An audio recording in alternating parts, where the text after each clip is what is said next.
کہ بنی اسرائیل کا ایک بندہ تھا، اس نے 99 قتل کیے، پھر ایک راہب سے پوچھنے گیا تو کہ میری توبہ ہو سکتی ہے؟ اس نے کہا جی کہاں ہو سکتی ہے، تو اس نے اس کو بھی مار دیا، 100 پورے ہو گئے۔ پھر ایک اور صاحب کے پاس گیا تو اس نے کہا بھائی کیوں نہیں ہو سکتی، اللہ تعالیٰ کر سکتے ہیں، تیرے اور اس کے درمیان معاملہ ہے۔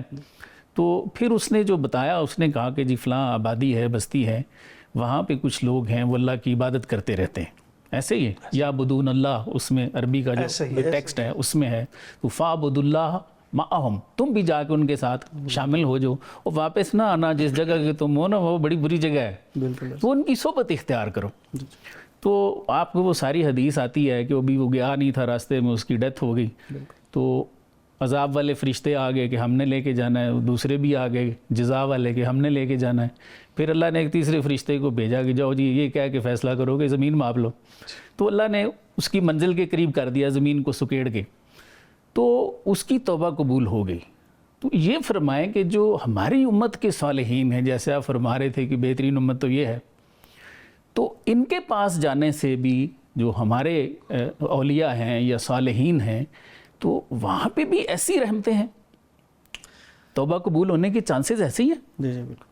جی آپ نے ایک لمبی روایت ہے بخاری شریف کی، تقریباً آپ نے پوری جو ہے، میں نے کہا وہ ذرا ساری سمجھ آ جائے ناظرین کو بھی کہ اس کا پس منظر کیا ہے۔ کہ نبی صلی اللہ علیہ وسلم جب بھی کوئی سابقہ امتوں کا کوئی واقعہ بیان فرماتے ہیں تو اس امت کو کوئی تلقین کرنی ہوتی ہے، کوئی سبق دینا مقصود ہوتا ہے۔ اس واقعے میں بھی اللہ کے نبی صلی اللہ علیہ وسلم نے ہمیں یہی سبق دیا ہے کہ جب تم گناہوں کی دلدل میں پھنس جاؤ، جب تم گناہوں کی سراؤنڈنگز ہوں، تمہارے ارد گرد کا ماحول سارا ایسا بنا ہو کہ ہر طرف گناہ کے مواقع ہی مواقع ہوں، درست ہے، تو ایسی جگہ کو، ایسے ماحول کو چھوڑ کے تم ایسی جگہ چلے جاؤ کہ جہاں پہ وہ مواقع تمہیں نہ مل سکیں۔ سبحان اللہ، سبحان اللہ۔